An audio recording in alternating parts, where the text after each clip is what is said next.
All right, so everybody, welcome to the 4th episode of Import Podcast. There's PC, and today I got two important people. They have an impact here within Code. One of them is an alumni, and another one is a first year. She's doing great at her position. I don't want to lie, otherwise we wouldn't have this podcast. How are you, my sister? I'm well, thanks. How are you doing? How are you, Palis? I hate using the same. Okay, it's fine to say my sister, but how are you, Palis? I'm great, thanks, Zebo. How are you doing? I'm okay. I'd like for you to introduce yourself to my viewers. All right. I'm Palesa Mkeshi. I'm a first year student here at Within Code. I'm from KZN in Ulundi, and yeah, I've been here in Gauteng for quite a while. Yeah. And life has brought me here. I was about to say, did you walk from KZN? If that's a thing.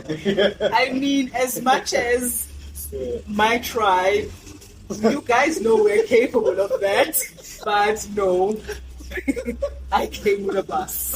Alright, cool. It's better than some people in the group. Anyway, my brother. What's it? When is it, bro? I remember there's something I want to say. Yes. When I was in boot camp, you were the person that told me that I must quit my job to come to it. I did not. I did not say that. You did not? No. Oh, you did I not? have no recollection of that statement. Yeah. You meet a lot of people. Yeah, I know. Like I think it comes with being famous. Yeah. It does. I think. You meet all sorts of people on a daily basis. Yeah. So. Yeah. Okay. Before we dive deep, can you introduce yourself to me? So, hi, my name is Taropa Fadzwa Mandisi Chitumwa. Born and raised in Zimbabwe. I'm one of a few people in South Africa who have something called dual citizenship. So I come from a multicultural home, so that was for Home Affairs, by the way, just in case they want to. But I'm a 2-time graduate, about to be a 3-time graduate. Graduated in something called biotechnology before I pivoted and started my journey in software engineering. Like you've already said, I'm a Within Code alumni. I was here from 2024, completed my studies in December, and yeah, in a nutshell, I'm a bit of a anomaly, I don't know if you know the show Rookie. Our last year, essentially, I was a 25-year-old first year, and so yeah, if you do want to take anything, I know you haven't started diving deep, but if you do want to take anything from today, and I think Palace will also relate, it's never too late to pivot, it's never too late to start over. Let's continue with that. Yeah. I see you guys have pivoted. I myself pivot from, it's not about me. Anyway, Yes. I'll tell you later. Anyway, let's talk about that, Vanessa. Why did you have to leave what you were doing to come to Within Code? I mean, I'm sure you were. There's this thing that Bruce Lee likes to say: a man who practices one kick 1,000 times is powerful than a man who practices 1,000 kicks once. So, what I'm trying to say with that is, you could have stayed there and became the best at your previous job. Why did you have to pivot and come to Within Code and doing coding and whatnot? To be quite honest, the beauty industry I come from, that's the industry. I can tell. As much as it was a great experience, but for a person that I can say, in a way, I love challenges, and it got to a point where I was not getting challenges. Everything was basically like a routine. A person could be coming with like the most complicated cut crease, and you're already there like, okay, so she thinks she's challenging me, but no. So I basically wanted to explore. And funny enough, when I got into the tech industry, I realized that actually I can apply that creative side of me that actually made me get to the beauty industry. It's also very much welcome in tech. And yeah, I feel like this was bound to happen. And you can say it. No one could match your beauty. It's fine. That's fine. Which you, my dear sir? I mean, you were okay. Two times. I think so. Two-time grades. No more. It's like someone has to do it, but like I think, to be fair, to be honest, unemployment was the reason. Biotech was not. I had an image of what biotech is supposed to be, right, in my head. Even when I was choosing the course, I was curious. I've been a curious mind all my life. I was one of those kids who, I grew up. I was raised by two teachers, so I never really was like a failure. I refused to. Even failure was a big deal at home, right? And so I've always been in sciences my entire life. I've always been strong with chemistry, biology. Never really liked physics, but I did well in high school. And when I came to South Africa, when I moved to South Africa, because I moved to South Africa right after high school, I'm looking at the prospectus and I'm thinking to myself, whatever has chemistry and biology, like, give me that. And I had an image of what biotechnology was supposed to be, and unfortunately, that's not what it is in South Africa. It's that in other countries, unfortunately not in South Africa. And so I once I did graduate and I was applying for jobs, and the best that I could do was not even living up to what expectations were. And so I just found myself in, you go into a bit of a dark place, because remember, like, when you go to school, you're told go to school, do things right, you'll get a job, I did life the right way. I did the right things, right? But yes, even like my second qualification was a cum laude qualification, But it was one of those things. Even after that, job opportunities were far and scarce, And then I remember watching a video, funny enough, from our CEO, previous CEO, Nyari. She's chair now, but I remember watching a video where she spoke about how our country has one of the most, like, when it comes to tech jobs, the shortage is crazy. Then the number, I think, stood at about 40,000 a year. I don't know where it stands now. And I remember just typing online, how do I get into software engineering without having to go back to university? Because I'd already done that. I'd already done the only thing you said. 4 years, and there's I don't know if you guys know, there's alumni called Nobantu Gumbi. She did a video about how to get into tech without having to go. And she mentioned 3 places. I'm not going to mention the other 2 ones because they don't pay me enough to. But I would mention my school. Yes, and I took a chance. I took a break from applying from biotech jobs, and I applied for bootcamp. I got called for bootcamp the following week, and I think the rest is history. So you coming to Within Code, it wasn't a stipend influence thing where I know there are jobs, a lot of jobs here in South Africa, but people are finding ways of making money and whatnot. A lot of people come into Within Code because they want that stipend. They tend to focus less on their studies. With you are more focused on getting the qualification. For me, it was about the skill set, right? So, like, I remember I spoke about that job shortage. There's a need. I think one of the things that we do coming right out of high school is sometimes we don't do our research, and there's jobs reports posted like every year from reputable companies, and they tell you about what job market is going to look like in the next 10 years, right? And I feel like sometimes, I'm not saying that's the case for everyone, but sometimes I know I didn't do it. I didn't do that research, like in terms of, where's biotech? But this time, with a lot more maturity, with some hindsight, I saw, okay, this is an industry that not only is growing, but is in need of talent. And so I told myself, this is a skill set I feel like I need to learn, not just for jobs as well, because I think that's the thing with, Balisa mentioned something about applying a creativity in tech. The skill set that you do learn applies beyond just the job. There's tools, there's problems that I've solved in my day-to-day life, with tech that have nothing to do with me getting a job or me trying to get a job, or, it's stuff that, like, I encounter on a day-to-day basis, which I've solved using tech. And so I looked at tech and I was like, this is a skill set here that I can apply beyond. You know? But if someone's taking about, I don't know where first years. Yeah. Definitely. Yeah. That is powerful. It is powerful, but also I want to get your side. I know that you covered from beauty and whatnot, but who guided you? Like, what research did you do? How did you find out about within code? What did you do to find yourself here? To be quite honest, the way I found out about Breathing Code, it was I was sitting with friends and then they wanted to try it. So I became aware of it, you know. And years go by, and then now it got to a point where I was like, oh, someone once mentioned it, let me give it a try. And then I got in. Hello.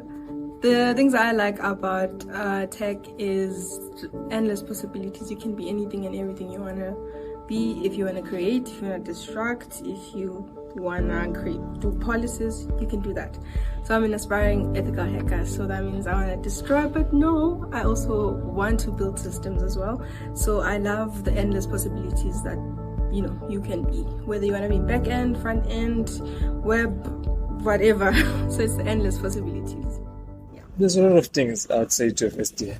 How would you guide them to be where you are? Because I'm sure it's not easy to obtain that qualification. Yes, you're right. It's not. But obviously, first, stay away from boys. Stay away from boys. That's the first one. I think. But I'm joking. But I think something I did a lot. And you don't realize it when you're in the moment, but the most time you're going to have is like during the 16 months that we think of, right? You think like life right now is a bit hectic, it does, as especially like in your first days. There's times when, especially first days, early Python, maybe even early Java, you think you have a bit of time, and when placement season, when the interview season. Sorry to cut you. How's the time management skills? I don't have time management skills at this point. I don't think I do. No, I'm really, that's handsome saying we are inspired by you guys.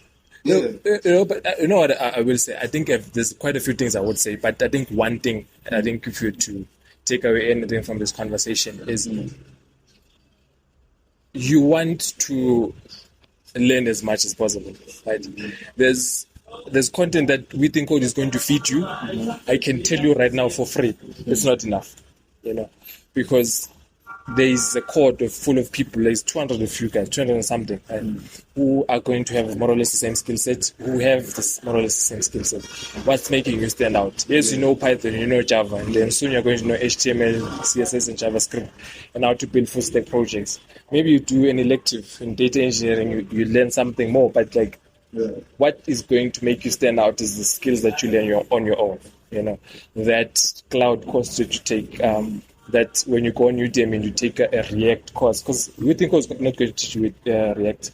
They're going to teach you the fundamentals, which are very important when you want to learn React. But also look at some of the most used frameworks. Look at the industries you do want to go into.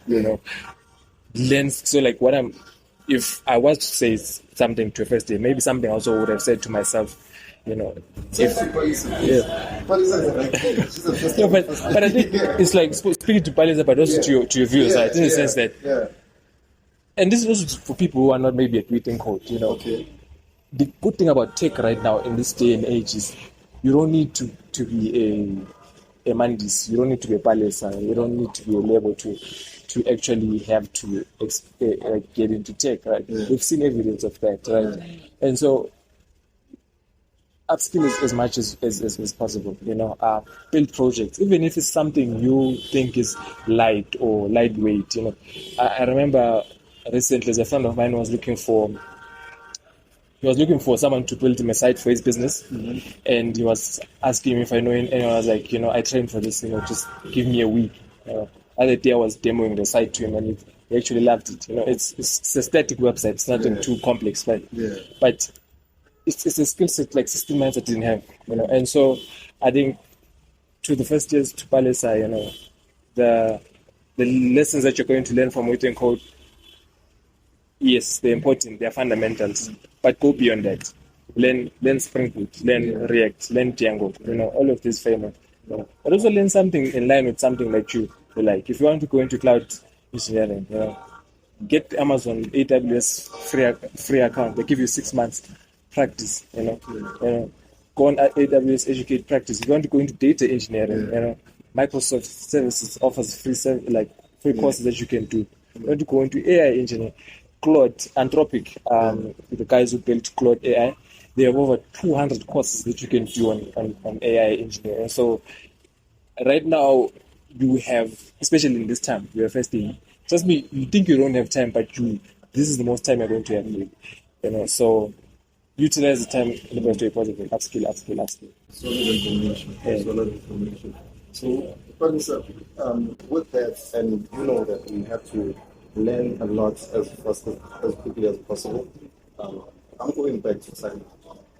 I know we're struggling with time management, but I don't want to lie. I still see you attending tech events at times. I still see you I think you're free. So hence I'm invested in understanding how do you manage your time.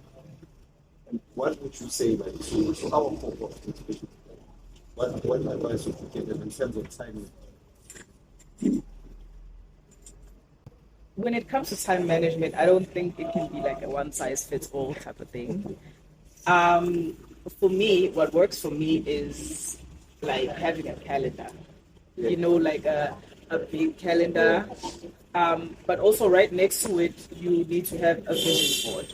So before you write something on your calendar, you must look at your vision board and be like, is it going to take me a step closer to what I want to be at the end of this year? Or is it, if it doesn't, don't write it. Do not consume your time. I feel like when you get to this point in your life, when you receive an opportunity like this, you have to not only you shouldn't only build yourself like in terms of the skills you're getting here within code, but you also need to be you must be able to differentiate of the things that are worth your time and the things that are not. Because when you get these skills and you actually get a job, you're gonna have to do it for the rest of your life. So as much as I don't really know if you do it like that, but just write things down. If maybe you wanna be more tech about it, then you have a calendar. It's like, for me, seeing what I'm going to be doing, when your day starts, you look at your calendar, you're like, okay, this is what I'm going to be doing. I'm going to be like taking a break at this point and stuff like that. Yeah. Correct me if I'm wrong, but to have a vision, to be able to plan things out, you yourself also have to take care of yourself, be presentable. Take care of yourself. Does that count? So anyone can have a vision. They have a vision board. And one thing I've learned along the way when I was in the beauty industry is that people will judge you for like the way you look at first. So if you are a person that wants to knock on doors and move mountains, you're going to have to look like a person that can move mountains. So just stress for the future. That's one thing Kim, one of our students, said. She said, Techies can also come out, dress up and show up. Yeah, we clean gigs. So we clean gigs. Respect us. Some respect on our names. Make an impact also for techies.